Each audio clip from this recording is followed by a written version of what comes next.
Good morning, everybody. Thank you so much for joining us for our first ever virtual Trash to Treasure award ceremony that is combined with our environmental summit. We have had Trash to Treasure before, but we have never had an environmental summit combined with this, so we are incredibly excited. We do want to start off by thanking you for joining us on your Saturday morning. And we want to remind you about the mission of why we're doing what we're doing. So we do have a quote up. Never doubt that a small group of thoughtful, committed citizens can change the world. Indeed, it is the only thing that ever has. And that is from Margaret Mead. And we truly believe that if we unite in our efforts, that we can make a difference in our world. And so all the guest speakers you see today and all the artist winners, that's at the heart of it. So thank you again for joining us. I want to welcome you. My name is Candace Prince. I am the president of Green Hope Project. We do also have two fearless leaders that really pull these events together, although they are not as visible as I may be. These people really make the magic happen. So the website, the graphics, all the behind the scenes stuff, they are my go-tos. They're amazing. So we have Zulema Macias, who is Green Hope Project. She is the vice president. We do have Darlene Aguirre, who is our Green Hope Project secretary. So without them, this would not be possible for sure. I also want to give a shout out to our sponsors for this event. So we have ESD, the Environmental Services Department with the City of El Paso. We have TFCU, who has helped us a great deal, and Earthship Biotexture. We have a really amazing announcement about how they have helped us out with something called the Earthship Academy, and we'll talk to you about that later. And then very obviously, we have Green Hope Project. Thank you to TFCU. I know that they do want to tell you about something really cool that's going on. They have something for the high school student debit card. And so if you are interested in a way that you can give back to your local high schools, I'm going to just play you this so you can see what's going on. TFCU is taking fundraising back to school with the High School Spirit debit card. With every qualifying swipe, a donation goes to the local high school of your choice. We've already provided over $40,000 in donations. So help us continue to pay it forward with the only card that gives real support to local students. With over 30 high school logos to choose from, you're sure to find your favorite card. Shop today and fund there tomorrow with the High School Spirit debit card exclusively at TFCU. So a big thank you to our sponsors, donors, partners, and our ESAT committee. There is so many people to list that I just thought I'd show you. I'm a very visual person, so we have all the logos here of our partners, donors, sponsors, our ESAT committee. And so what that stands for is our Environmental Summit Advisory Committee. So these are the individuals that have really helped to make this happen. And so we really appreciate you and thank you, because clearly it takes a lot of people to make this happen. And we're actually really excited that there's so many people on this list, because that means that we've got some amazing collaborations in the future. Just a word to everybody. Throughout this event, and actually throughout all of April and May, we're going to have giveaways. So if you are somebody who likes free stuff, who doesn't, we wanted to remind you that there's going to be 3 different ways that you can possibly win some of our goodies. So as you can see in our pictures, we have local artists that have donated stuff, Plants on the Brain with Dolores Dueñez, we have Ana Valdez, and so we've got gift cards from Sierra Vista Growers, so $50 each for those, so thank you for that. We have some Green Hope Project swag, some Frontera Land Alliance swag, purses, local artists who we'll get into in just a bit. Miss Aguirre, she has this wonderful mission painting at the bottom. And then a lot of eco products like bamboo toothbrushes, we've got bamboo toilet paper, we've got the bees wraps, and we've got so much more, so much more. So if you are interested in any of these items and even more items that we have from local artists, we will enter your name into our raffles each time you do any of these things listed below. So if you do some of these things 5 times, your name will be entered 5 times. So if you register as a new subscriber to our Green Hope Project newsletter during the months of April and May, so that means now. So if you go to our website, www.greenhopeproject.org, and you sign up for our newsletter, on the top, there's a tab. That means that you will automatically be entered. If you are already a subscriber, we did not forget about you. So don't worry. If you are already a subscriber, you can do number 2 and 3. You can register for and attend any of our workshops that are scheduled through April and May. So we have a whole list of environmental workshops that you can register for. And you might be wondering, how do I do that? Don't worry, hang tight. I'm going to show you how to do that. So not only do you have to sign up for them, but you actually have to attend. So make sure you do both. And then the third way you can get some swag is going to be post on social media about our Environmental Summit Kickoff, which maybe right now you're in front of your laptop listening. Take a selfie. This picture's in the background with this slide or something, post it on social media, but you have to tag us. So don't forget to tag us. So when you tag us on social media, that's how we know that you have been entered. And so we have the history of that. So 3 amazing ways that you can be entered into our giveaways. And this will continue on throughout April and May. So definitely sign up. The more you do, the more we'll enter you. Just so you know a little bit about Green Hope Project, we are a nonprofit that focuses on art, education, and environmentalism. The board members are comprised of educators, and so we do this as a love, as a passion, and so everything we do is geared towards making sure that the environment is better, and we do that with the vehicles of education and art. So here's a brief video about what we've been up to in the past.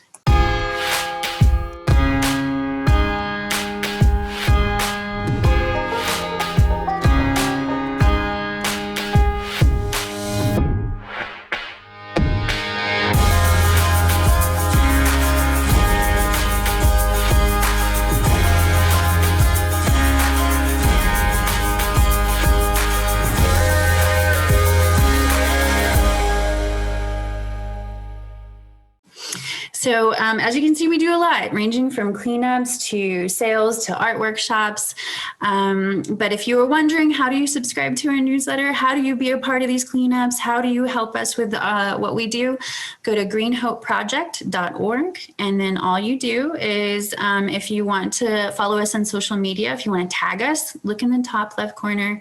We got our little icons for Facebook, Twitter, Instagram, and Pinterest, but also you can sign up for our newsletter. So if you go to the top right corner of our website, it will have a little contact us area. And then that's where you sign up for the newsletter. So make sure it's the newsletter one. There's another one that says contact us. So that's going to be if you have questions. Make sure you're filling out the newsletter form, okay? So anybody who subscribes for the first time today, boom, you're entered into the raffle drawing, okay?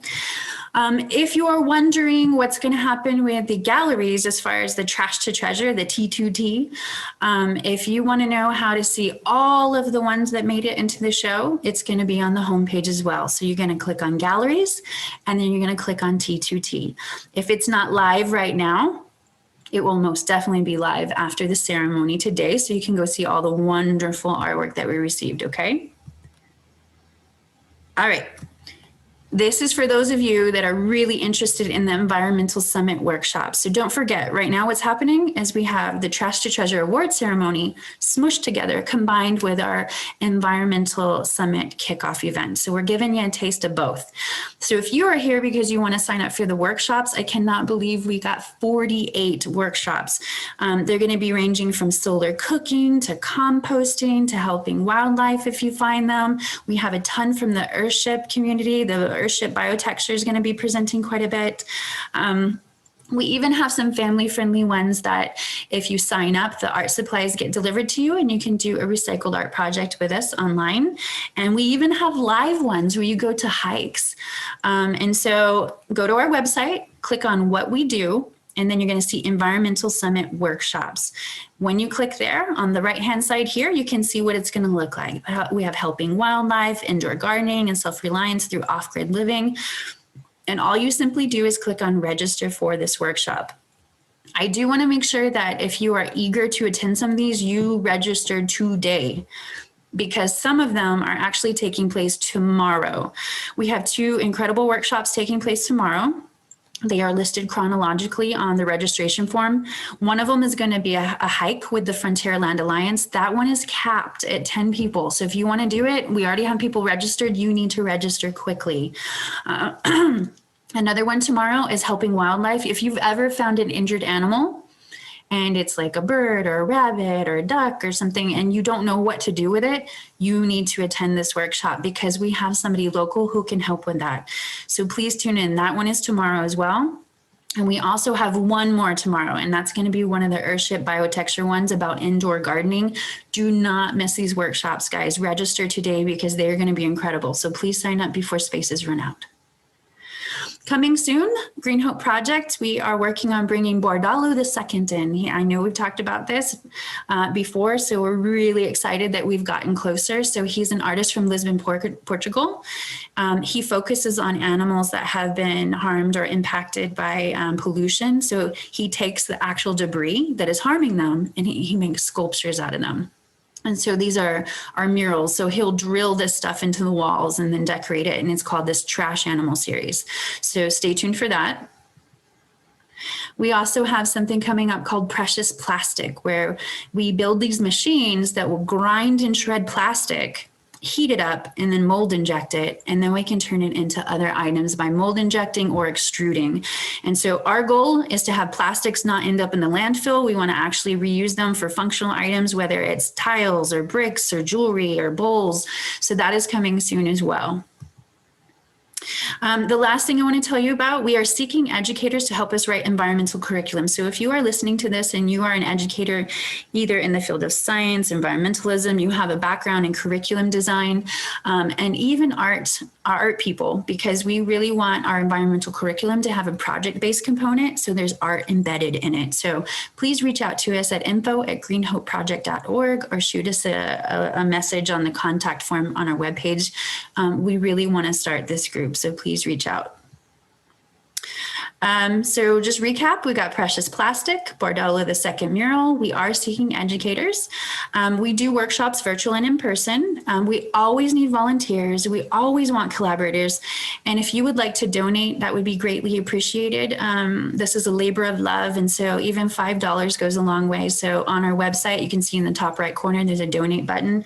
We would greatly appreciate it so we can keep doing things like this for the community. Don't forget, giveaways.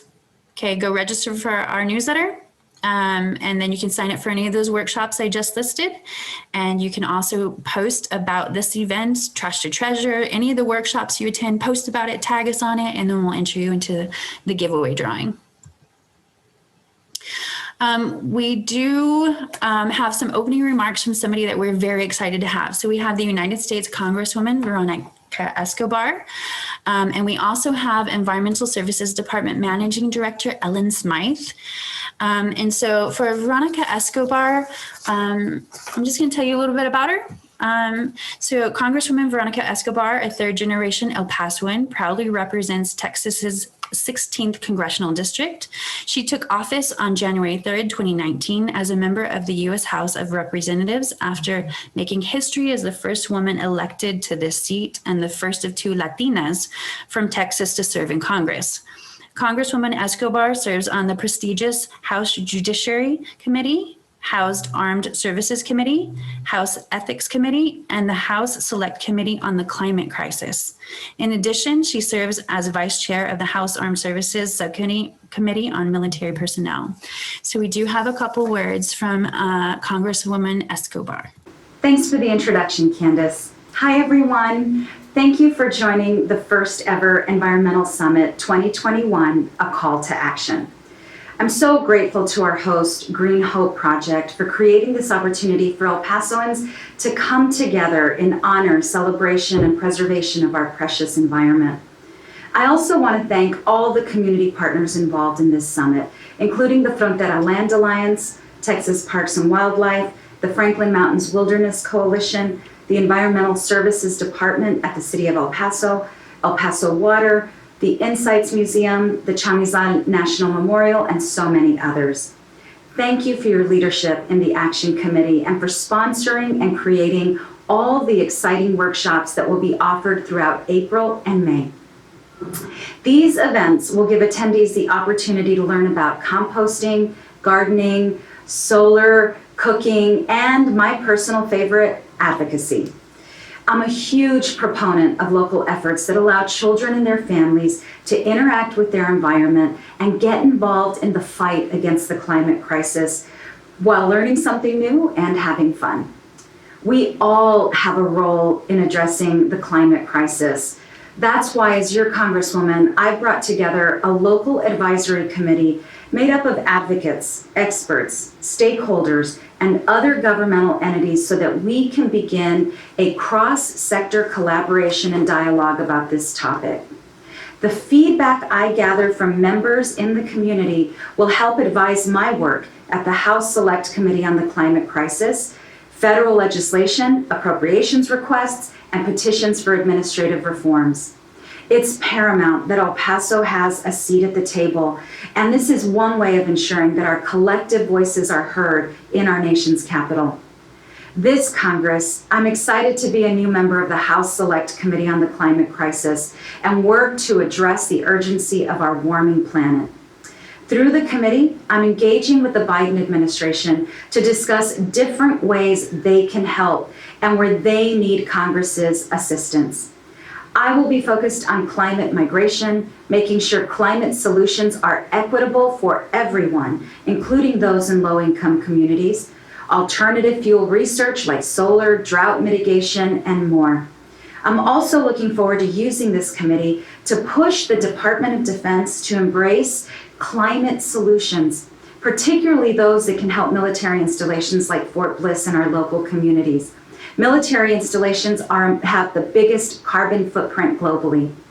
I want to share with you that soon I'll reintroduce the Kastner Range National Monument Act in the 117th Congress. Declaring a Kastner Range National Monument recognizes a 21st century conservation effort centered on justice, equity, diversity, and inclusion. It's an effort that would protect frontline communities and other marginalized populations who disproportionately bear the brunt of climate impacts. A Kastner Range National Monument is about helping our community reach its fullest potential. El Paso will benefit by fostering tourism, strengthening our outdoor recreation economy, and preserving the qualities that make our area a desirable location for families, retirees, and businesses. Lastly, I want to congratulate the winners of the 5th annual Trash to Treasure Recycled Art Contest. I commend your vision, creativity, and ingenuity in turning trash and recycled materials into stunning works of art. I can't wait to see the pieces you've submitted. To the young artist who entered the high school category of the contest, I want to extend an invitation to participate in my annual congressional art competition.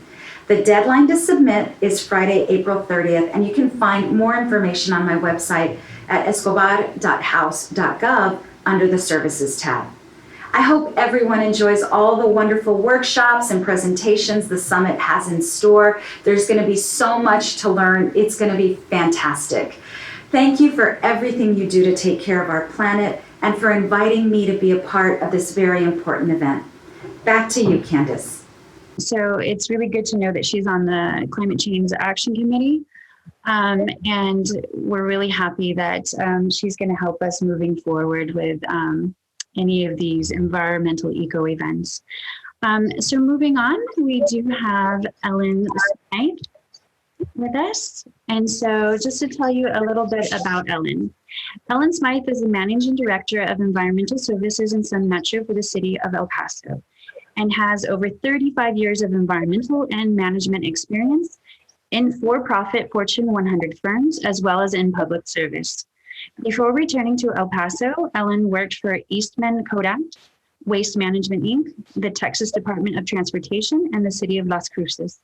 Ellen holds a Bachelor of Science in Civil Engineering from Texas A&M University and a Master of Public Administration from New Mexico State University. She also holds a Master of Pastoral Studies in Theology and Loyola University, New Orleans. She is registered professional engineer in the state of Texas and New Mexico. In her current position, she oversees 2 large departments with a combined total of nearly 800 employees and a $150 million budget that includes mass transit, streetcar, fixed route buses, and paratransit services, solid waste management, trash, recycle, landfills, code enforcement, nuisances, environmental health, vector control, and environmental engineering, mold, asbestos, ASAs, methane gas, and leachate. And as you can see, she has a well-versed background in what she does, and she's juggling a lot. So we have somebody very knowledgeable here with us who we are incredibly grateful to have Ellen Smyth with us. So as you can see from the remarks that have been made by both Candace and Congresswoman Escobar, when you start talking about environmental topics, there's probably a million different topics that we could talk about in terms of composting and recycling, climate change, remediation. And so I wanted to just follow up really briefly with a very basic reminder of the recycling program that we have here in the city of El Paso. And also because the Congresswoman talked at great length about the climate and the impact that it's having around the world. Many of the climate changes have been attributed to man-made use of fuels. And so I wanted to just give you a real brief overview on alternative energy and where we are today with that. So throughout the day, we throw away something probably every 10 to 15 minutes. If you had a log of every time you went to the trash can to throw away something, you would find you're going over to either the kitchen or under your desk or at school pretty frequently. Some of the things we buy and consume within 10 minutes, a hamburger or a soda. Some things we buy and we hold on 10, 15 years. And then we, for example, throw out a sofa because we got a new sofa. But either way, whether you've held it for a long time or just held it for a short time, it ultimately ends up in the trash. And when we throw them away, they don't just disappear. It's kind of like when the water goes down the drain, it really doesn't just disappear. There's a whole back end of what's going on with sewage treatment, and there's a whole back end of what's going on with the trash. And so recycling is when we make sure that some of the goods that were thrown away are taken out of that stream to the landfill, and we can use them to make new things. And that saves space at the landfill. So what can we recycle? We recycle aluminum cans. Actually, any type of metal is recyclable: copper, tin, steel, aluminum. You've even seen huge car carriers where they smash cars and melt down the steel and recycle cars. So any kind of metal can be recycled. Cardboard boxes, newspaper, magazines, and plastic. Number 1 and number 2 are the most common plastics that are able to be recycled. So the metal, of course, comes in the shape of soda cans, soup cans, tuna cans, cat food. Aluminum foil is recyclable, but it cannot have food in it. So just make sure if you do toss some aluminum foil into the recycle bin that it's clean. Here again, as I mentioned before, all of the metal that's recycled can be used ultimately for making new bicycles and car parts. We also have they use it to make parts of the appliances, into railroad tracks, and then other metal cans. So it's a cycle, and that's what we like to see, to reuse the material. The recycling rate for the most recycled material increased to 75.7% in the United States in 2015. So that's a really good number. The steel has really good qualities that make it easy to melt down and pour and create new products. And recycling 1 ton of steel can serve 2,500 pounds of iron ore, 1,400 pounds of coal, and 120 pounds of limestone. Paper products are also another one that's very easy to break down and recycle. So newspapers and magazines, cardboard and paperboard, phone books, all of these things can be recycled. And of course, everyone knows that paper products come from trees. So the impact is you don't have to cut down so many trees. Plastics are also a common material that we recycle, and they're found around the home. And before the recycling program, these products were just thrown away into the trash. But now we can recycle them.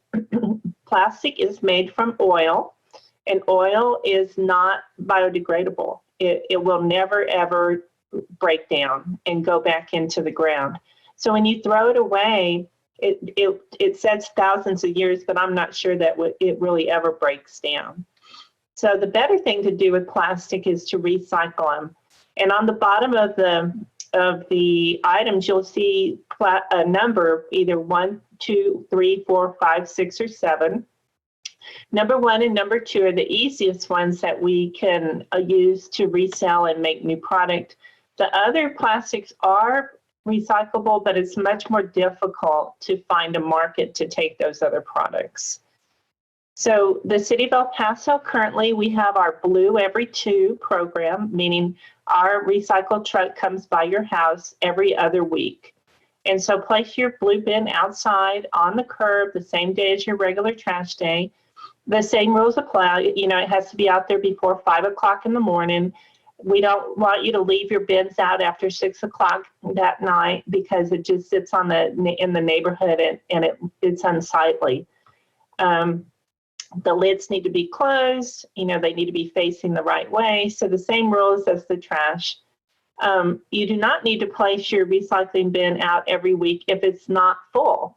We ask that you keep it until it's full, and that way it saves the time for the drivers having to stop at every house. And it's part of your program. There's no additional recycling fee. We currently charge $19 a month. And for more information on the City of El Paso recycling services, you can call us at 212-6000. And we also have now an online recycling class. And so here's the link, and I believe they're going to put this link into the chat in case you want to jot it down. We hold this recycle class virtually every week, and so you can call the 212-6000, or you can click on this link and we'll sign you up. So the second topic I just want to briefly talk about is the alternative energy, which again, as I mentioned before, is tied to the climate crisis that the Congresswoman mentioned. And so worldwide, our energy sources are still very heavily tilted towards oil, coal, and gas. Those are the 3 products that are most easily available. You know, you can stop at the gas station and buy your gasoline. Many of the manufacturers use the natural gas and the oil and the coal. And 10% of the people, now this is worldwide, still use wood. They chop trees and burn wood for their energy. Nuclear makes up 6.2% across the world, and renewable energy right now is only 2.5%. And so this is the focus on the climate change, is to stop burning all of these organic products and move towards a renewable energy, whether it be hydroelectric dams, geothermal, wind, solar, or the tide from the ocean. In the United States, the electric generation is predominantly coal, followed by, it's a pretty close tie between nuclear generation and natural gas, and then hydroelectric, oil-fired burners, and then 2.4% again renewable. So these renewable energy sources are used, but they're not used very much. They are more expensive, and that's one of the items that has to be considered in the conversation when you talk about the renewable energy uses. So the estimated cost to produce power is about 5.5 cents a kilowatt hour. So that's about the same cost for gas, coal, wind, or nuclear. So those are the ones that are affordable. When you start getting into solar, you see how the price to generate solar jumps considerably. And many of the solar programs that we have right now are subsidized by the federal government. And more and more people are trying it out, as because they're being subsidized. And so as the technology begins to grow and improve, hopefully this program with solar will be able to increase as well. But today, the same problem we had 20 years ago is on the storage. When the sun's out during the day, you can generate the energy and use it right away. But once the sun goes down, we haven't really figured out a good way to store that energy. One of the most easiest areas to store energy is in water. When a swimming pool heats up, it maintains its heat for a period of time before the water gets cold. That's true for concrete as well. Concrete will hold the heat from the sun for a little bit of time, but then by the morning, the concrete is cold again. So we're looking at all different methodologies to be able to store the energy and hold it overnight.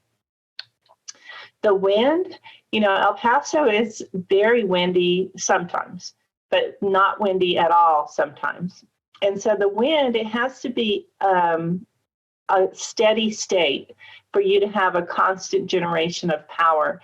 Once you move into it's windy one day and not windy, windy, not windy, that's not a good place. So El Paso, it's been determined it would never be a good place for wind generation because we're just not a consistent, equitable wind site. You can see that onshore it is 3 to 4 cents a kilowatt hour, and inland as you get away from the oceans, because the wind usually comes across the oceans, it rises to 6 to 9 cents. Biomass is not very well publicized, but it is the biggest source of renewable energy in the United States today. And this is essentially burning trash. And so there's incinerators across the United States where many cities burn trash to create the power that they need. And so as that technology improves, like I said, we never run out of trash. So we should have enough fuel to be able to work on this. So as the technology improves in this area, costs are starting to come down and making it more affordable. We also have geothermal, which taps into the heat of the Earth's core. It's a great potential and virtually untapped, but because of that, we have still a lot of monies needing for research and development. The largest site that currently is 70 miles north of San Francisco, and they use the same technology that oil drillers use to get down into the oil deep within the earth, is to drill deep within the earth to tap into the heat of the Earth's core. And then biofuels, of course, is alternative transportation fuels, mostly ethanol made from corn. And this has been added recently to the mix you can actually purchase ethanol-based fuel here in El Paso if you're interested in it. And you blend it with regular gasoline so that it's kind of a half and half type of thing. But what we're trying to do with the advanced research is to make it a standalone fuel, so it would just you don't have to mix it with the regular gasoline. And this would allow us to get off our dependence from foreign oil. And so here are the basic options to reduce the demand for energy, increase renewable sources, conserve that just don't use so much, energy efficiencies, rooftop gardens, recirculation of rainwater, and many more. So there's a lot of areas if you're interested in pursuing careers with the environmental.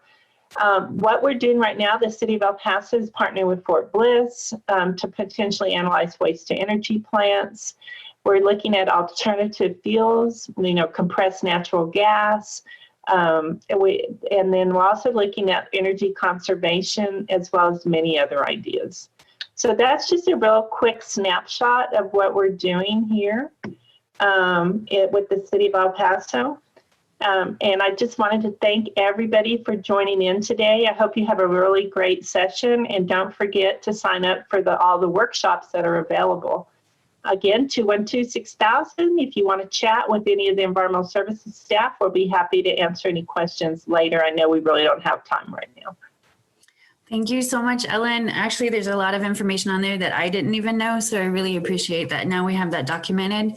And like she said, if you need to reach out to them, please do so. And ESD, you're also having some Earth Day celebrations that we're going to mention as well. Correct? I think it's pretty soon. Yes, correct. We're having virtual Earth Week this year. Due to the COVID-19, we've suspended all in-person activities, but we have put together really great options for this coming week. Again, if you log into our website at elpasotexas.gov/ESD, you can find all of the workshops online. Ellen, thank you so much for coming. We know you're busy and we appreciate you guys supporting this event and Michael Reynolds and everything. You guys are amazing. Thank you. Thank you. Thank you. Yes. One thing that I do want to touch on that Ellen mentioned is about how long plastics take to break down. And so you're going to see how Michael Reynolds has come up with ideas to use that to, our advantage. And so think back to that precious plastic machine. Remember, we want to grind it up and we want to melt it. We want to turn it into other stuff. So I think the goal that we need to have moving forward is we have a problem with plastics, guys. It's really bad. And so your purchasing habits are so great. If you can choose to not use plastic water bottles and use, hydro flasks or other stuff, that would be much better. But just consider what you're using and also think about, if you're bothered by this and you're an inventor and you're young and you're thinking about, how can I make a change in the world? Please come up with something that's better that can become a substitution. So let's stop making it in the first place. And then what we already have in existence, let's recycle, repurpose, reuse it in a way that that can be beneficial and keep it out of the landfills. All right, so I am going to screen share again, pick up where we left off. So thank you again, Ellen Smyth. We really appreciate you coming. So our keynote, I'm not gonna lie, I'm a little starstruck. I've been a little bit of a stalker with Michael Reynolds. Don't be scared. It's all out of love and admiration. And so if you have never heard of Earthships, you guys are missing out. You need to look them up. There's videos, there's photos. So we do have our architect, founder, creator of the Earthships. It's Michael Reynolds with us today. I'm going to tell you a little bit about Michael before we turn it over to him. So if you are just tuning in and you missed the first part, no need to worry. We're recording all this. So we're going to have a couple words from Michael about what the Earthships are. We have a very exciting announcement after that, and then we're going to kick off the Trash to Treasure Recycled Art Award ceremony. So if you're here to also listen to see if your friends or family won an award, hang tight. And a reminder, we do have giveaways that will be coming throughout the event. So a little bit about Michael. Michael Reynolds, he's the founder and creator of the Earthship concept. He came to Taos, New Mexico after graduating from architecture school in 1969. Inspired by news stories about clear-cutting forests to build housing and the issue with garbage compounding, Michael Reynolds pieced these two ideas together and realized that building with garbage could be the solution. For over 50 years, Michael Reynolds has been developing the Earthship concept and has created 6 main principles. These include building with natural and repurposed materials, thermal solar heating and cooling for comfortable shelter, renewable energy, water harvesting, contained sewage treatment, and food production. Reynolds has been incorporating these 6 principles into buildings all over the world. Reynolds has built in over 40 countries and in numerous states in the US. He believes that his concept could be the answer to many of societal problems and works diligently to make it accessible to everyone. We are so incredibly excited you're here. This is an honor.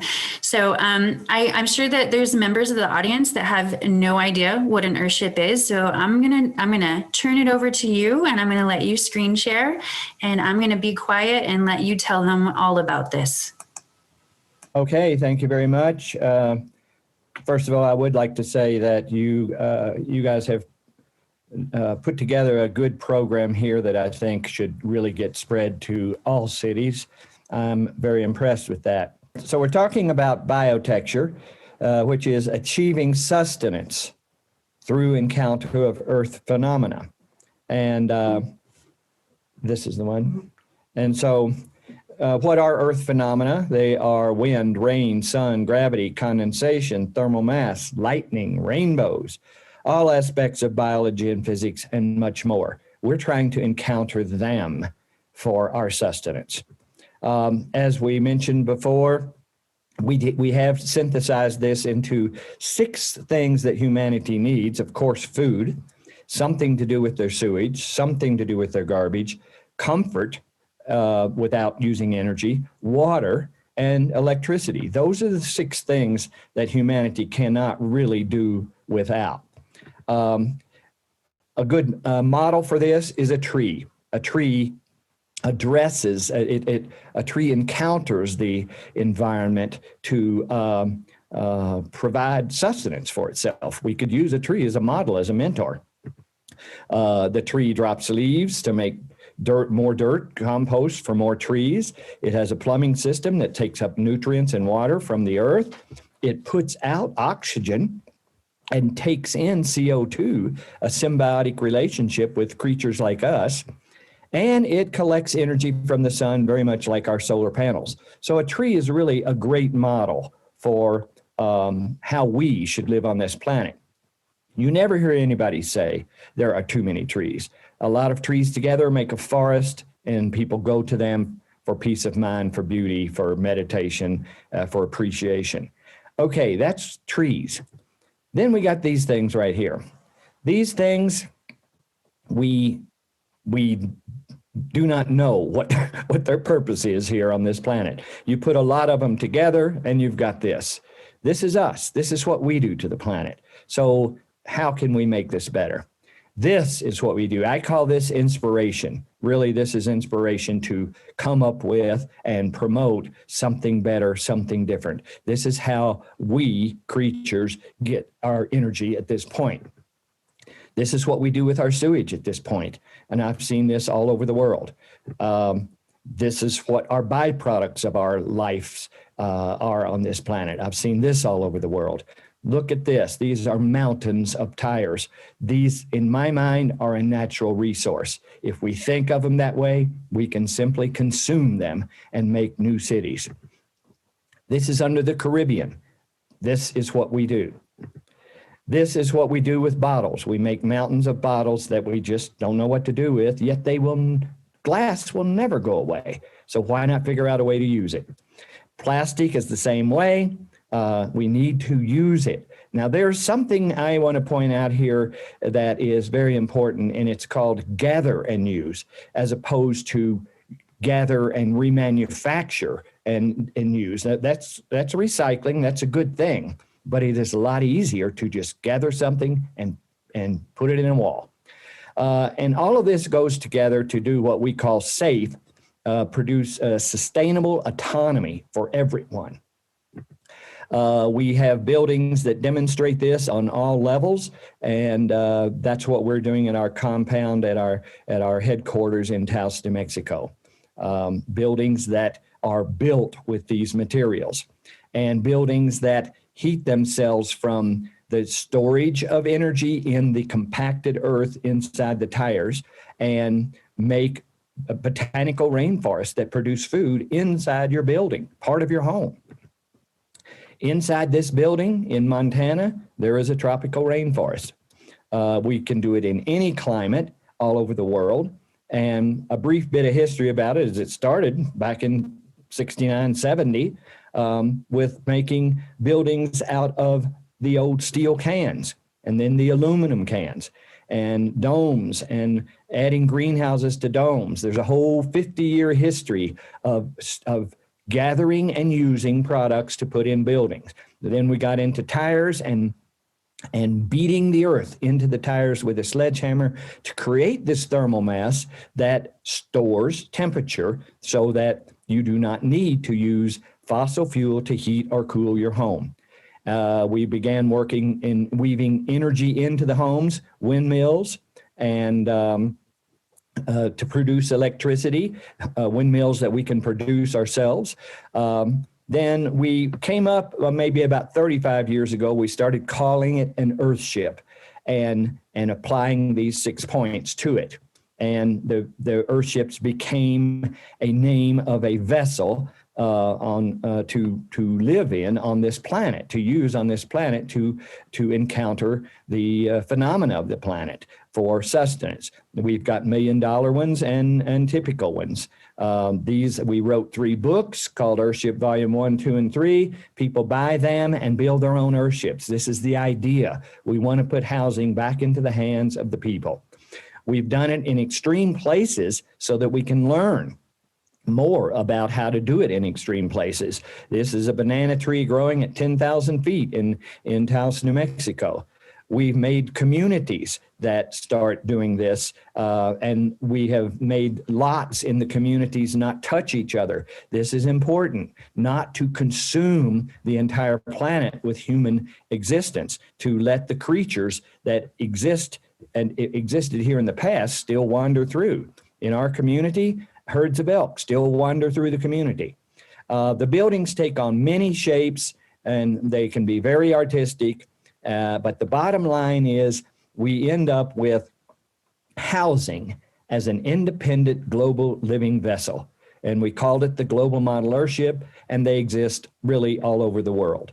They all address these 6 points: water, containing your sewage, producing your own food, which is in the last year gotten way more important due to COVID and the storms across the middle of the country.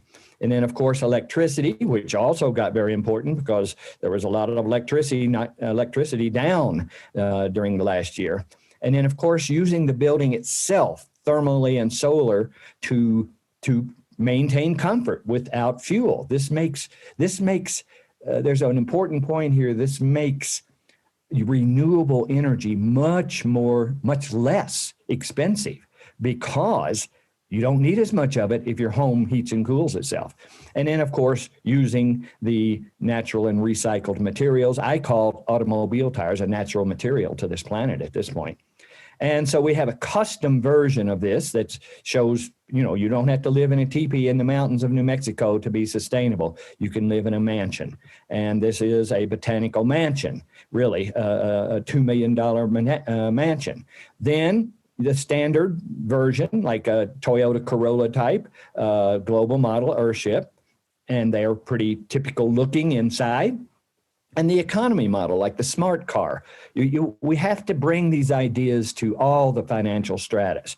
And they end up being expressions of the 6 points.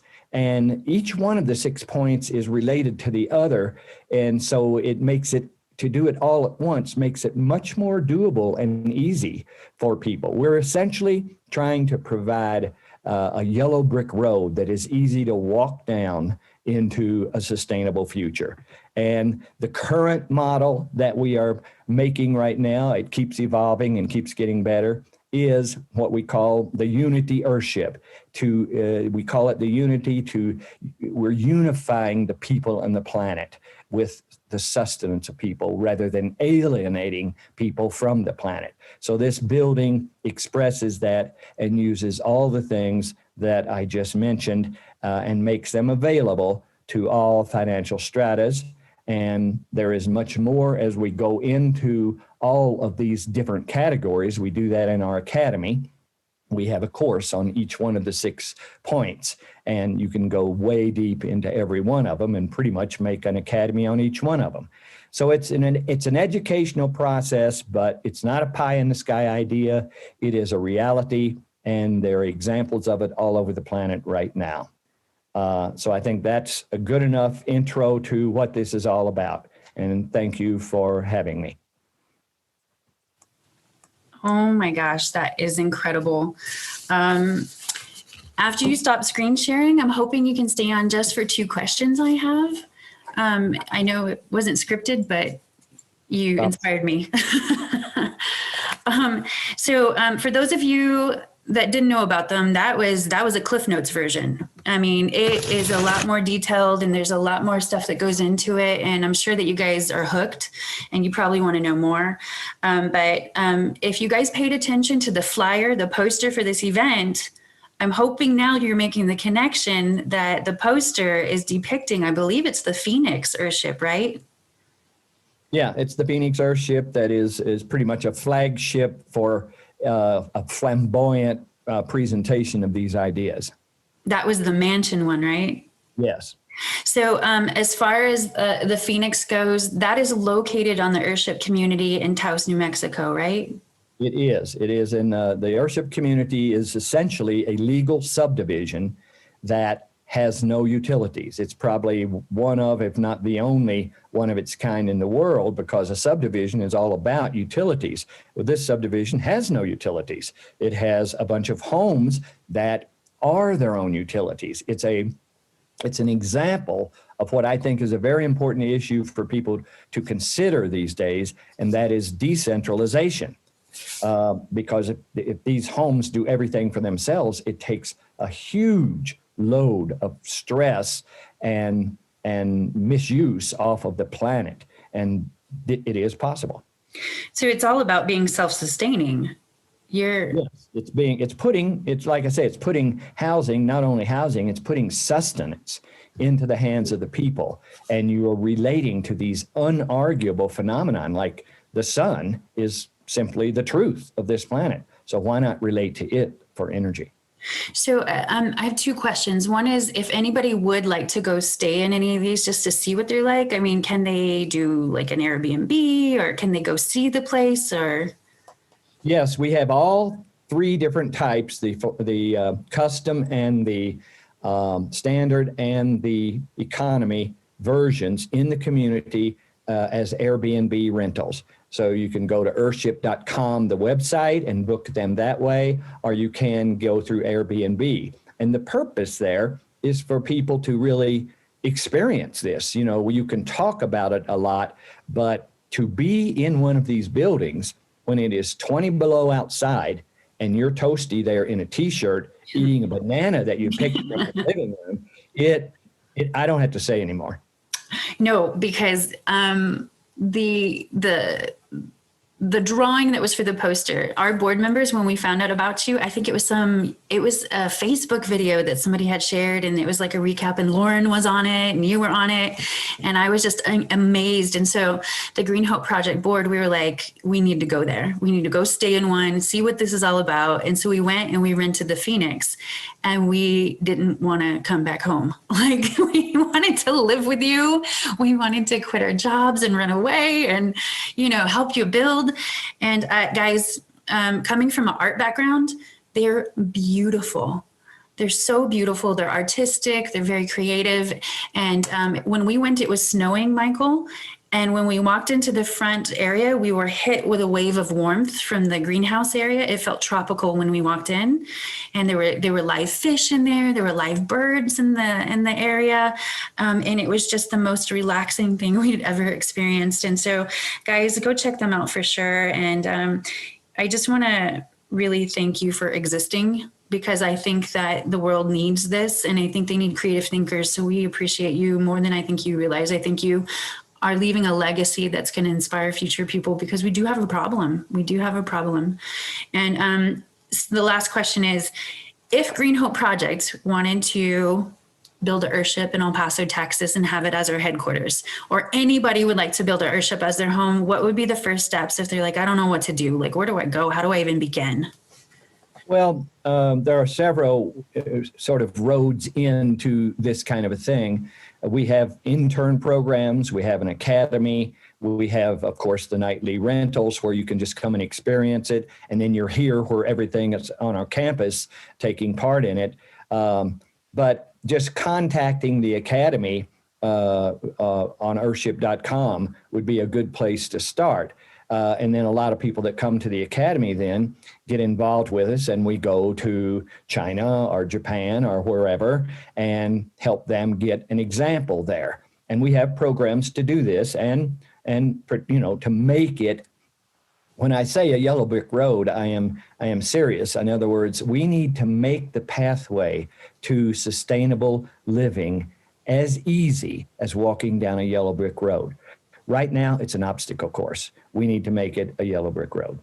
And do you think that that's possible by more people being interested, more organizations being united? I mean, it can be easier, right?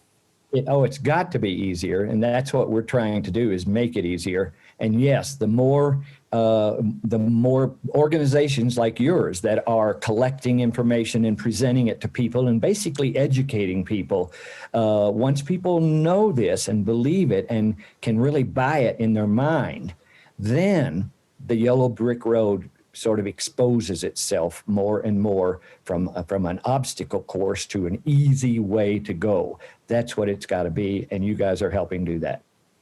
And you inspired us to look at that trickle effect. So for those of you that are listening, you know, and it doesn't have to be this, maybe this isn't your area of, you know, expertise or whatever, but he took something that was an idea and he put it into action. So I urge you, if you're listening and you have the ideas or the inclination to find your tribe, your people that think like you, don't just think about it, go do it. Like, put it into action. Life is so short. And so take advantage of these opportunities. For those of you that want more and you're like, I just want to talk to Michael, I want to do a Q&A with Michael Reynolds, go sign up for his workshop on our website, www.greenhopeproject.org. Click on what we do, and then the workshops will be there. Not only will Michael be giving a presentation, but I think he's got 5 or 6 other people from the Earthship biotexture community that will also be doing other workshops. And like I said, one of them's tomorrow, so don't miss that one, guys. So he'll do a much more in-depth presentation. Anybody that's interested, architects, students, people who want to do green infrastructure, please attend.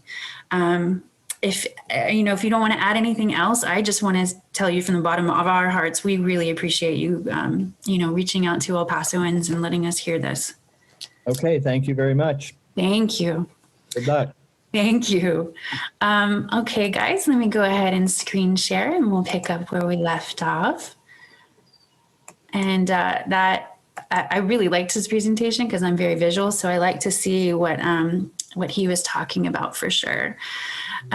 So we'll just make sure everybody's muted and cameras are off, and we'll go ahead and move on. Super excited about this. So now that you have a taste of what the Earthships are, I do want to make sure that you guys know there's a big announcement that we have. So he did kind of drop mention of the Earthship Academy. So the Earthship Academy, we are incredibly excited that we have an essay contest. If you are really, really interested in what he's talking about and you would like to go be a part of this Earthship community for a brief while, and maybe even longer if you love it, there's an academy where you can learn all about this way more in depth. And so we want to offer once in a lifetime opportunity for you to attend this academy in Taos, New Mexico. And so just so you know, the Earthship Biotexture Academy offers extensive training in Earthship design principles, construction methods, and philosophy. The academy classes, labs, tours, and hands-on construction techniques are led by top Earthship builders, electricians, plumbers, and plant specialists. The Academy offers education for those that are excited to learn and live in the Earthship philosophy and help expand it globally. The Earthship Academies happen several times a year, and that will take place in Taos, New Mexico.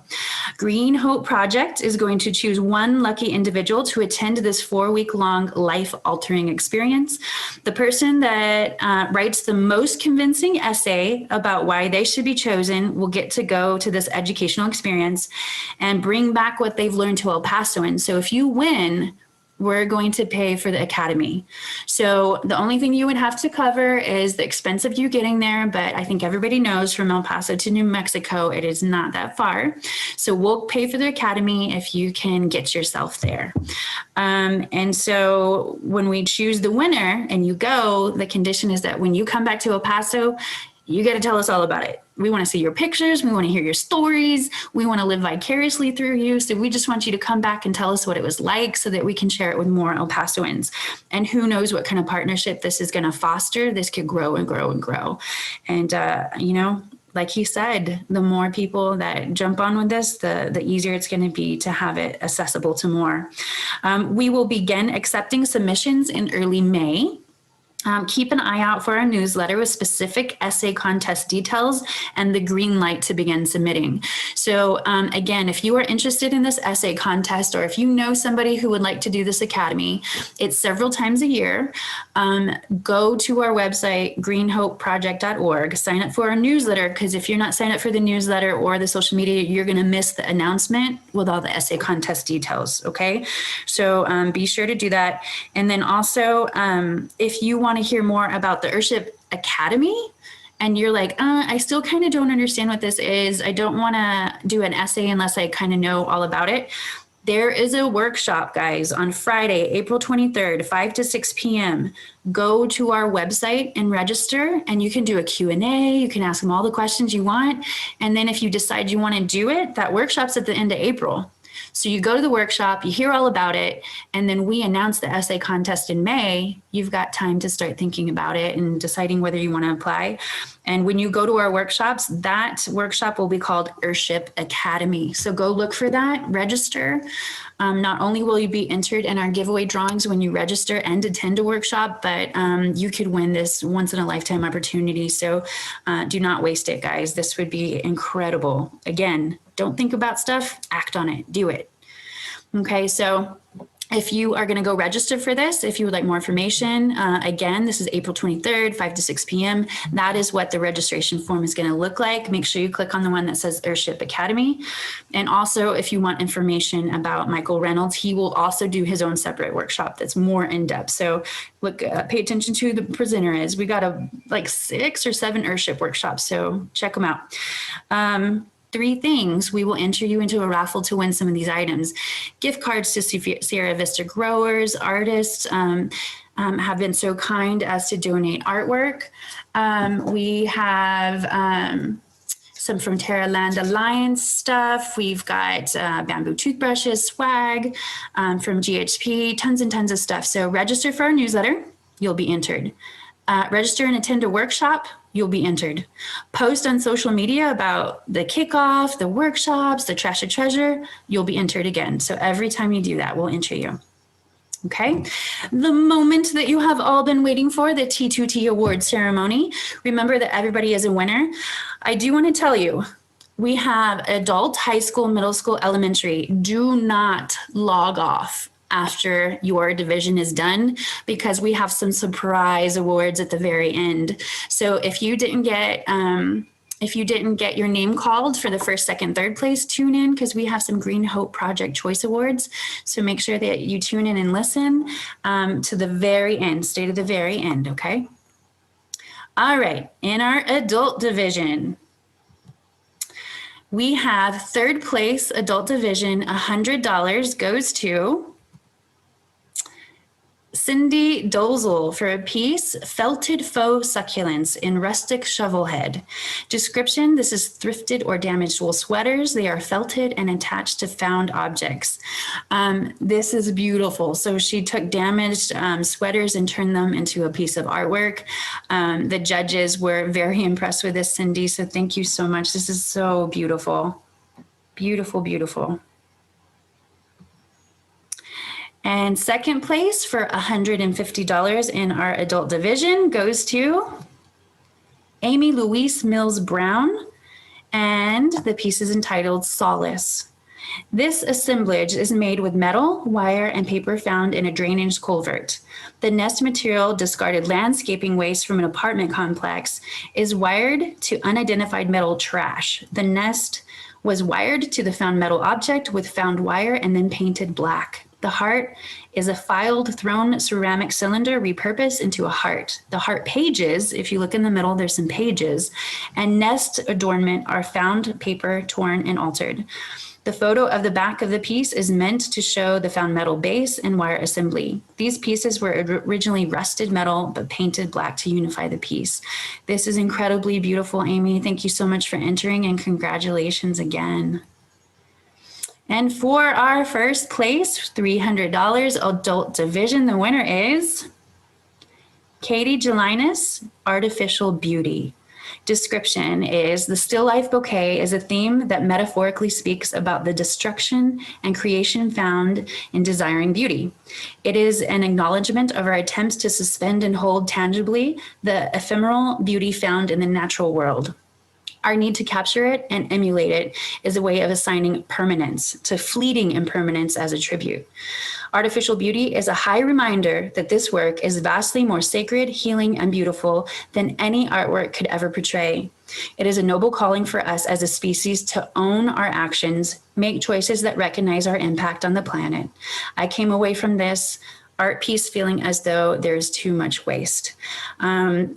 This is beautiful. This is incredibly beautiful, guys. And so I am happy to say that we do have the artist with us. And so we have a couple questions for Katie. Are you here, sweetie?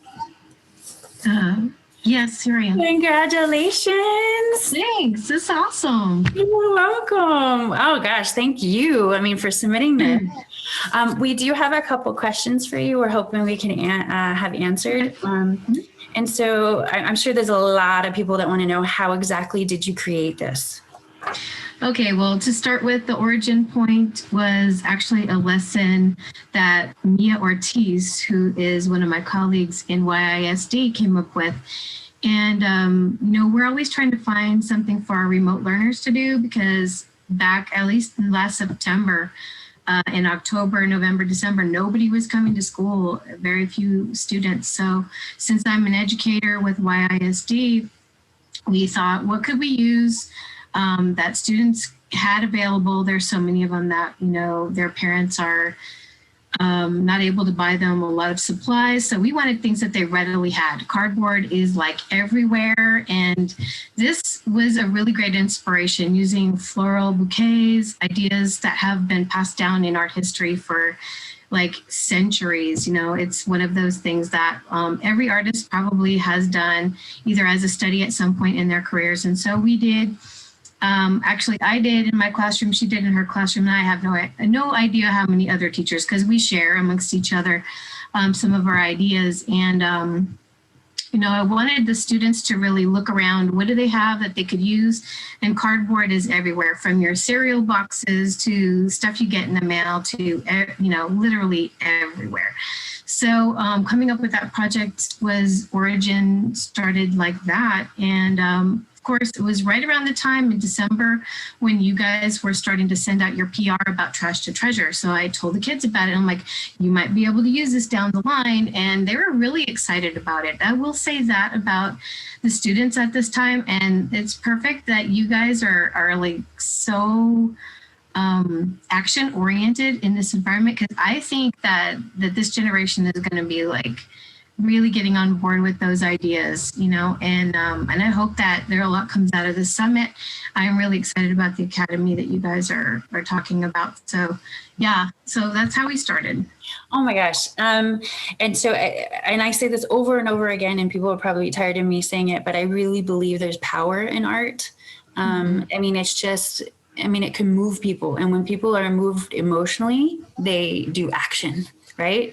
And so your piece is incredibly beautiful, but not only are you a great artist, but you're a great writer. And I think those two hand in hand really make that piece even more powerful. And I think you've already kind of mentioned what the medium is. So you did mention cardboard, but I think when somebody looks at that, they think, how in the heck did Katie turn cardboard into that? Well, the first thing that I did was start collecting. I learned that there's a lot of different shades of cardboard, and and some of them are thicker, some of them are thinner. Some of them you can tell have been recycled before, and I like those because they're easy to tear. So you use the corrugations, you use the thin stuff for when you want to fold, and I basically just had like education on how to use cardboard.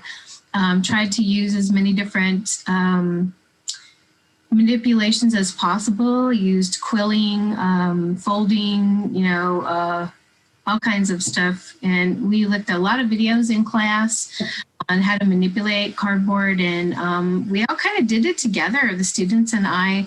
And it was a fun project, long. I had to develop an assembly line because you give me a little bit of space and I'll use it all.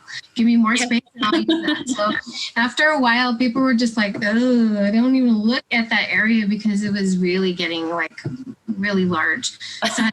So assembly line style, I cut first and then I started putting everything together. So if the audience can't tell, about how big is that? Well, the artwork's right here. It's about 16 by 20 is the artwork. Oh my gosh, I love that you have it there.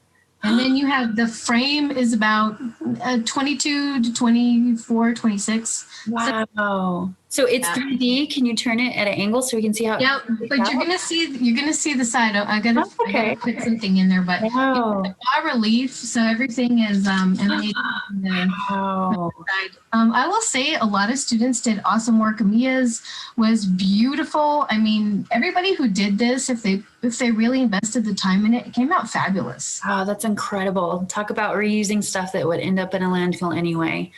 Yeah. And then our last question is, what made you enter Trash to Treasure this year, and what do you think about the recycled theme?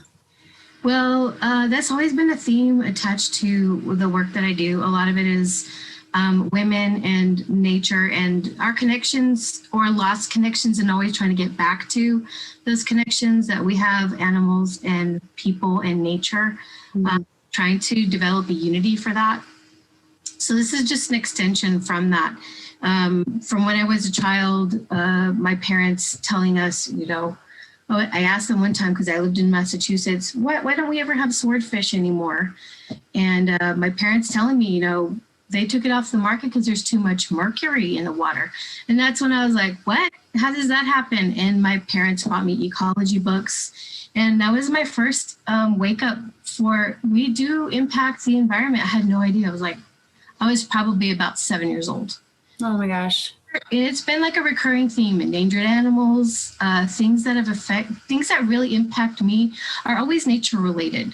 It's where I go to feel a little whole. I think it's a lot of how we as human beings keep ourselves in a good place spiritually. So if we don't start doing something about it, if we don't start really, that word action is like hugely, especially in the way that I need to live my life and start moving forward in it, is very impactful. So I would say that right now, the things that make me want to continue in this vein are like Eva Kuchide, my high school teacher, who talked to me about, wanting to do something that was important to me. And I think if we don't care about the environment, it's going to affect us. It is affecting us. I mean, how can we ignore that? Oh, I totally agree. Vital.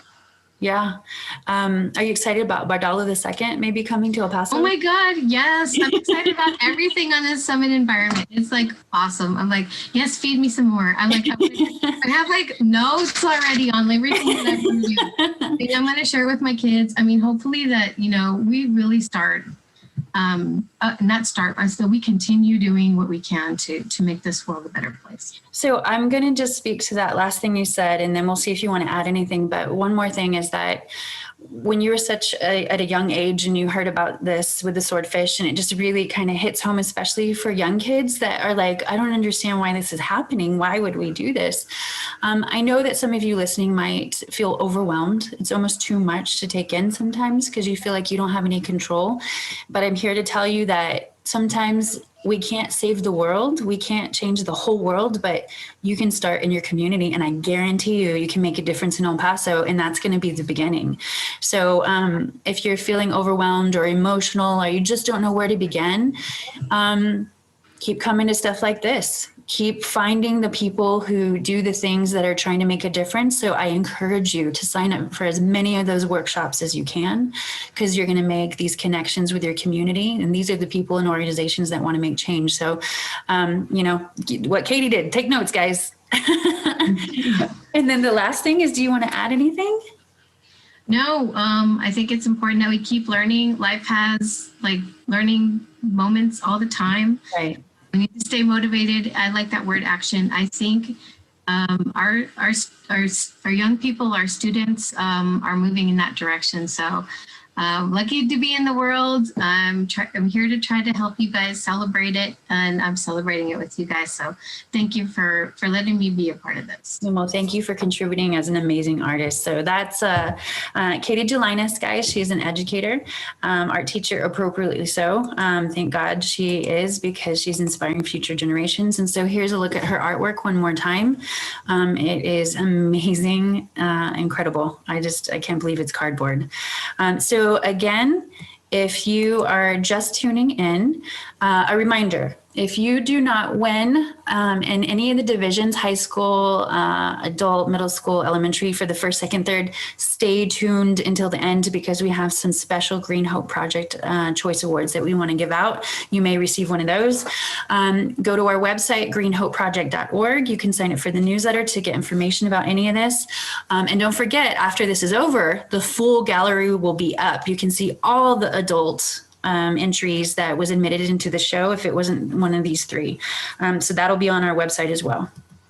Okay, so moving on to the high school division, third place, $75 is going to Brenda Medina for a piece called We Will Grow. Brenda attends Parkland High School. Roses growing out of a book based on education. I wanted to show that in learning to read, great things can happen. So congratulations, Brenda. This is so cute. I don't know what's going on with the flower stuff. Everybody's doing it. I guess it's the time of year, but thank you again, Brenda, and congratulations. And if you are one of our winners and you're wondering, well, how do I get my monies? Don't worry, we're going to reach out to you and make arrangements, so we will stay in touch. And then for our high school division second place, $100 goes to Alyssa Raylian Oltiveros, the 10 lens. So she attends Eastwood High School. My camera is made of Coke Zero cans, giving it a black and red look. There's a small canvas in the back with a painting of a beautiful landscape, a wooden knob on the shutter button, and a rhinestone for the flash. I made the strap using red velvet fabric and white iron-on for Coca-Cola logo. This is so cool, Alyssa. This is very cool. And the judges really, really liked it. I know we got some photographers tuning in. So FYI, if anybody is watching this and you are interested in purchasing artwork from the artist, even if in the gallery, please contact Green Hope Project and we will put you into contact with the artist if you are interested in supporting our local art community. And then moving on to first place, $150 in our high school division goes to Maya Gonzalez. This is home, and she is a student at America's High School. The artwork was created to honor my grandpa and the decision he made to move to become a U.S. citizen. The artwork highlights my grandpa and his love for music, animals, and for supporting his children. The overall message of the artwork is to explain that not all immigrants are here to take advantage of U.S. opportunities, but they want to build a better life for themselves and their future kids. The entire artwork was made from cardboard. I only attached some foam sheets on the top of the cardboard base. And so this is another amazing example of what you can do with cardboard. I can't believe it when I look at this. So I think we have Maya with us. Yay, she's here. So Maya, congratulations. Thank you. Surprise, did you know? No. Guys. So for your piece, I do want to ask you a couple questions as well. So can you tell us a little more about this artwork and who it's of? I know you mentioned it, but you want to tell us a little bit about him? Yes, this artwork was made to honor my grandpa for coming from Mexico to the United States when he was, I believe, like early adulthood. And I just want to show my deep respect for him. He's been one of my biggest supporters through everything I do, and I wanted to show how much I love him. The guitar shows his like hobby. He loves playing the guitar, and he used to be in a band. Wow. The eagle is a symbol of the United States, but also to show his love for animals. He loves animals. He watches like the National Geographic shows, and when he's me up from school, he used to point out the birds in the sky. So that's just a little showcase of him and his character. What's your grandpa's name? Efren Rodriguez. So you love him a great deal, huh? Yes. That's awesome. When I look at this piece, I just am amazed at how clean it is. And you have an eye for detail. Was there a point when you were working on this and there was something that was super difficult, hard, and you're like, oh my God. And then if you did encounter something hard, how did you get past it? Yes, I think it was definitely drawing my grandpa himself, because I would not say my strength is drawing people. I do better with like flowers or objects. So I really wanted to make it look like my grandpa and not just like a Mexican. I wanted to look like my grandpa. Yeah. So it was really hard. I definitely struggled with the hands, the placement. I like sketched those like probably 10 times because it looked really awkward. Hands are hard. Yes, I had to get my grandma to send me a picture of him with the guitar, just playing it. And then I finally got it to where I liked it. Was your grandpa like, what is going on? Why does she want pictures of my hands all the time? I don't think so. I think she just took a picture of him playing. He was Okay. just playing and she just took a picture of him. Did grandpa know what you were up to? Yes, my mom shared, like, as soon as I told her I was working on the piece, sending him pictures. That is so cool. I bet the family's going to keep that forever, huh? Yes. And then I am interested. Are you going to pursue art after high school, or is this just a hobby? I'm not sure yet. I know I'm going to be a senior next year, so I want to apply to some art schools just to have it as an option if I do decide to pursue it professionally. But for now, I'm still trying to decide. And I know I'll do it for fun, for sure. And I hope maybe I can decide on something I really like and maybe create an Etsy shop to sell it. Yes. Donate some artwork or something in the future. Okay, the reason I ask, audience, is because Maya wins everything all the time. Talk about action. She doesn't just think about it, she does it. She has entered numerous contests with us. I believe even the Racial Harmony, no? Yes. So what place did you win in that one? I got third. So guys, don't think about it, do it. So she, I was like, oh my gosh, I know that name. So congratulations again. And do you want to add anything? Just that I'm grateful for events like this and spreading awareness about how we need to take care of our environment. And I'm just thankful for this opportunity to showcase my artwork. Maya, you're awesome. Congratulations. Thank you. Thank you so much. So one more time, let's take a look at her piece. It's called This Is Home, Maya Gonzalez, and that was a tribute to her grandfather. So moving on to our middle school division. Again, tune in for the very end because we have some surprise Green Hope Project Choice Awards. Middle school division, third place, $35 goes to Kenya Castañeda. I bet you can't eat just one. And so the school is Parkland Middle. This is a dress made out of empty chip bags. The front of the bags are on the front of the dress, and the back of the bags are on the back. Very appropriate. Almost like a giant chip bag that you are wearing. The dress is made purely out of chip bags, ribbon, and tape, nothing else. Since I am always finding myself eating chips, I thought it would be cool if I could wear the chips. I saved all these bags in a matter of 3 weeks, which tells you how many I eat daily. I really couldn't eat just one. So congratulations, Kenya. Maybe you can use the money to buy some more chips, huh? But thank you for this. I think it's super cute. It's very cool. Maybe you should consider fashion when you get into high school. And for our middle school division, second place of $50, it's going to go to Miguel Arambula, Fire and Ice. Miguel attends Ernesto Serna.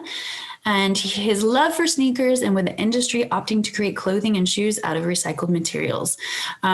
So this is really cool. And if you tune into the gallery later, go to our webpage, greenhopeproject.org, click on galleries at the top, you're going to see multiple angles of this. And he's going to show you the front, the back, the side. These are really, really cool.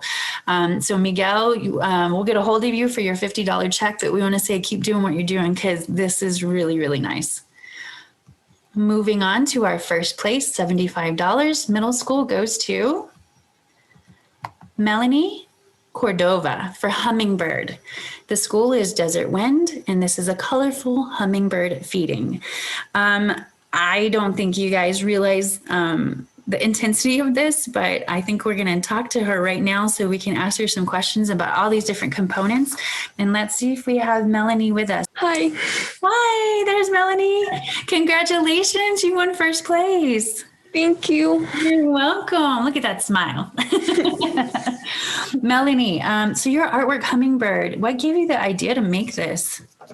Well, last spring, I used to spend a lot of time with my aunt, and there was a lot of hummingbirds around. So, and my grandma recycled a lot of soda cans. So when they told us about the recycling project, I just really wanted to create a hummingbird with the cans. Wow. So that's made out of all different kind of soda cans, or?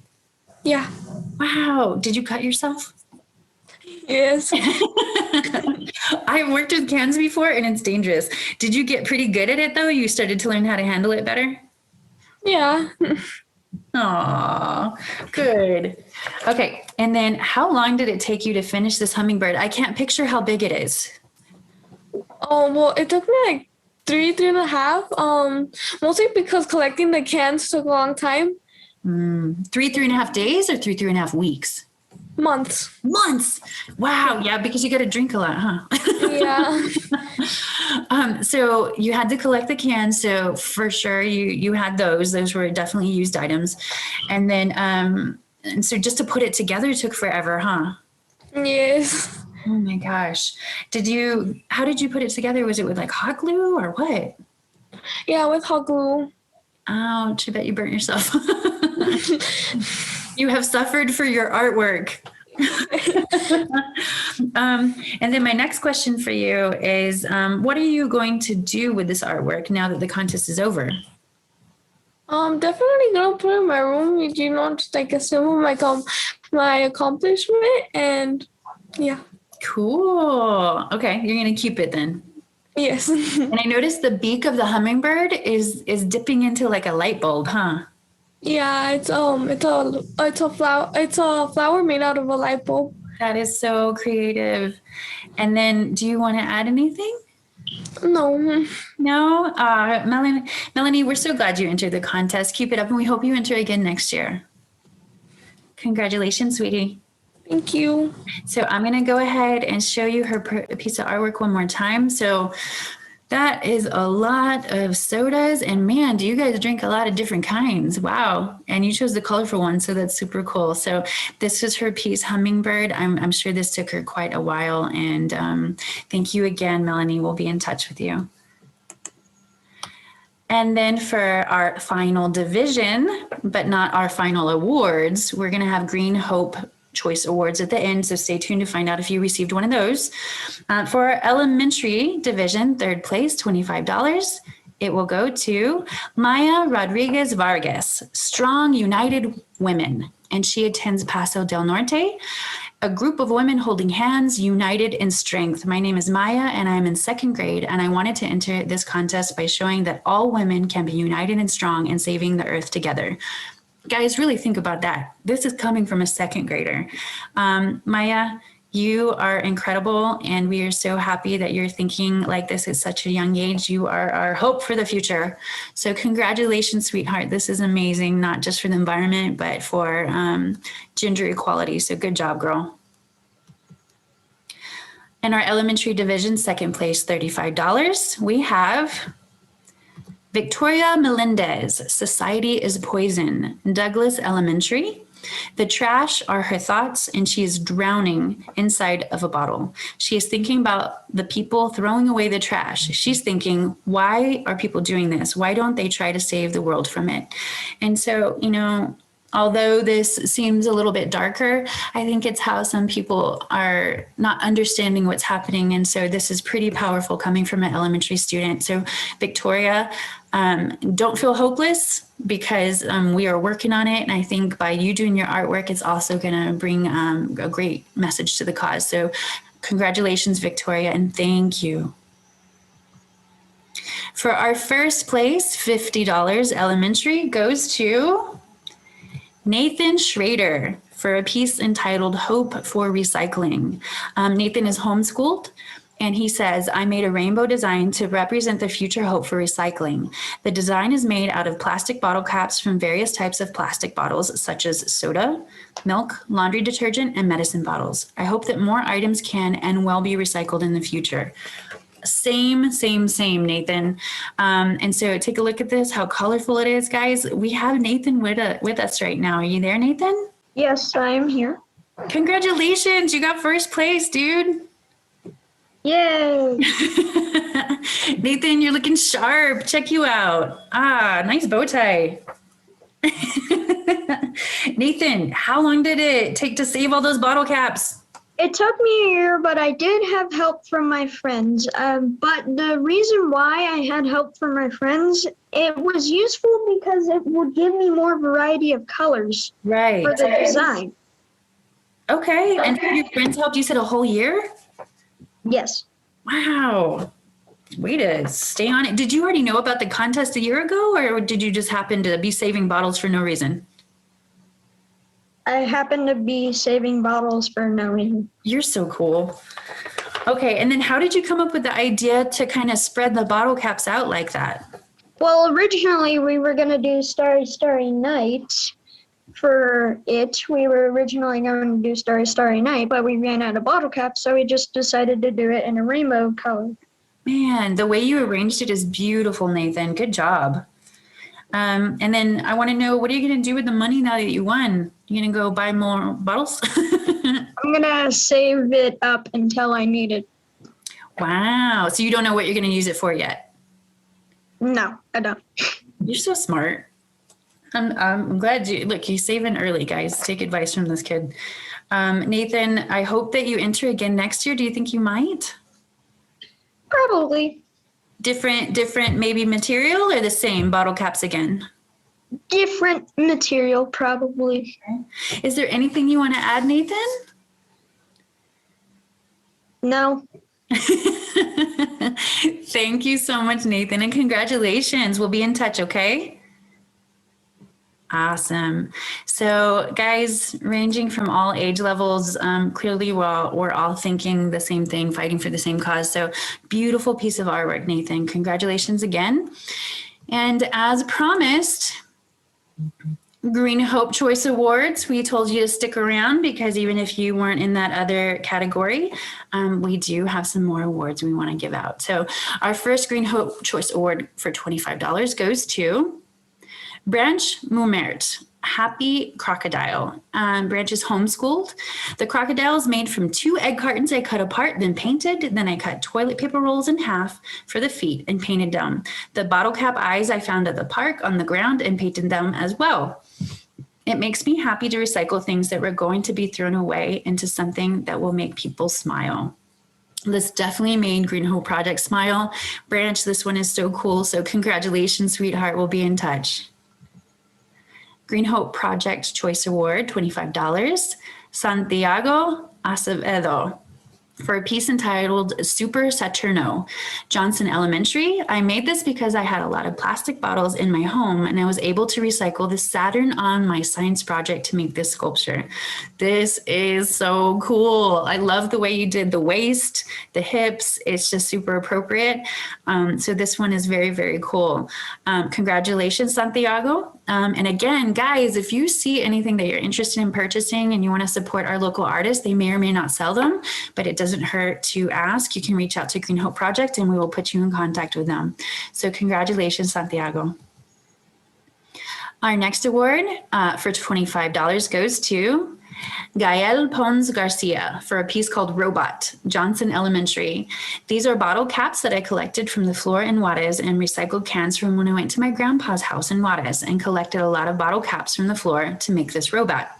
I also got cans that were going to go to the trash to make the body of my robot.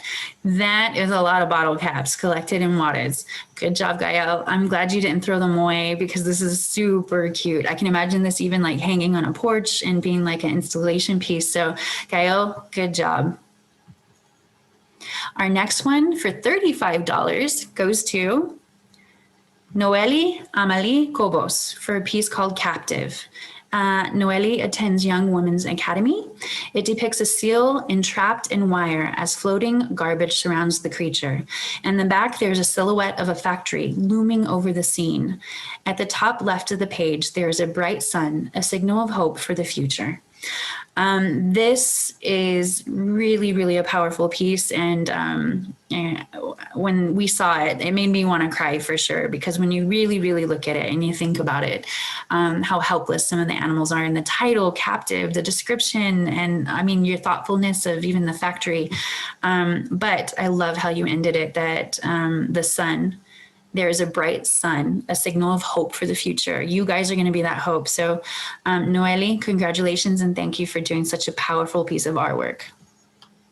Another $35 award goes to Zalet Medina, a piece called Plane. Zalet attends Desert Wind, and they created a plane. And so what we really liked about this one is, I mean, it's very, very clean. It's, I mean, very thoughtful about the different parts. Even the back, the area has the trim that's real detailed. So congratulations, Zalet, and thank you so much for entering. This is super cool. $50 Green Hope Choice Award goes to Raul Manares for a piece entitled Munster Cups. He is in the adult division. 3 cans made into Munster faces inspired by Tim Burton and Mexican masks. This is so cool, guys. Not only is it bottle caps, but it looks like aluminum cans, and it looks like even the bottom, we've got some plastic cans at the or plastic bottles at the base. So a way to take something and really turn it from trash and into treasure. So congratulations, Raul. $150 for the Green Hope Choice Award goes to Socorro Youth in Culture for a piece called Safety Soldier. This was a collaborative piece, first grade through 12th graders. This is really, really cool. The Safety Soldier structure is an art collaboration from some of the kids enrolled in the Socorro Youth in Culture art program. In addition to bringing awareness to recycling, it will also bring awareness to traffic issues and good driving habits. This sculpture is constructed of used and recycled tires, painted with paint from a previous project, and the framework is built out of recycled metal and pipes from our parks and public works yard. 95% of this sculpture is recycled, guys. The lighting is produced by a solar panel that charges a battery. You can kind of see the lighting on this picture, but if you go to the gallery later after this award ceremony, you will see the night version of this, and it's lit up. So even at night, it can be a safety soldier. So Socorro Youth in Culture, thank you so much for what you're doing. We're so happy you entered this year. And congratulations to all the students that did this. If you go to the gallery, you can click on this image and you'll get to see the full list of all the names that participated. It is a massive group, and I think they all deserve some acknowledgement. So again, our gallery is up pretty soon, if not right now, shortly after the ceremony. So congratulations, Socorro Youth and Culture. This is way cool. Again, to subscribe to our newsletter if you want to be entered in the raffle or get up-to-date information about the Earthship Academy or future contests or events that we're going to do, or Bardalo or Precious Plastics or the workshops. Go follow us on social media for sure. There's how you do it on the webpage. Go to greenhopeproject.org and make sure that you do subscribe for our newsletter. That's going to be the best way to get firsthand information. And one more time, if you would like to go see the T2T gallery, click on the tab that says T2T. That's for Trash to Treasure. So click on Galleries and then click on T2T. Okay. And then also, don't forget, we've got all those workshops. And if you are interested in donating, please don't forget, $5 goes a long way. It'll help us with events like this. So we really appreciate you. More Earth Day events. We have the Flora Fest 2021 going on, and that's going to be the native plant cell that's going on at UTEP. If you want more information, I believe it's happening right now today and tomorrow. Florafest.org, tune in. They sell out sometimes pretty quickly, so make sure that you go today or tomorrow. And then ESD Earth Day celebrations, April 19th through the 23rd. You can go to elpasotexas.gov/ESD, and they've got a bunch of things going on as well, so check them out. And a big thank you to everybody that makes this possible. There's that Earthship Phoenix down there in the corner. Good job, Zulema. All contributing artists, thank you. You guys are amazing. And so regardless of whether you won an award or not, they are incredible. We want you to keep entering every year. We want everybody to go check out the gallery. There is a lot of works that I think you need to go see. Thank you for the teachers for even spreading this message. We appreciate you. Thank you to Pasadena to Community Foundation for supporting Green Hope and SHSS. They have funded the teacher curriculum classes and the precious plastics and Bordalo. So if you're not familiar with that organization, they do help students, college and high school. And then our guest speakers, thank you so much. U.S. Congresswoman Veronica Escobar, Ellen Smyth from ESD, and Michael Reynolds from the Earthship Biotexture. All of our sponsors, all of our partners, all of our donors. If you're curious as to who they are, go check out our homepage. Thank you to Environmental Services Department and TFCU for sponsoring this event. Thank you to Earthship Biotexture for working with us on that Earthship Academy Essay Scholarship we're going to do. And to all of our supporters at home. So thank you so much for everything. I think that collectively we can do this together. So on that note, I do want to remind you, never doubt that a small group of thoughtful, committed citizens can change the world. Indeed, it is the only thing that ever has. Margaret Mead. I would like to welcome all of our winners that are on the call with us to turn their cameras on. I'm going to stop sharing, and I would like to take a group photo. So please turn your cameras on. If you want, you can have your family in the picture. You can hold up your artwork. You can have your dog. So turn those cameras on, and we would love to get a group picture with all of you. And so whenever you are ready, Zulemas, you tell us when the green light.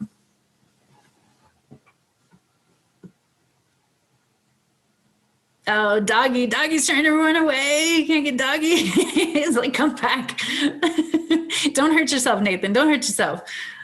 Okay, ready? We'll get an ear.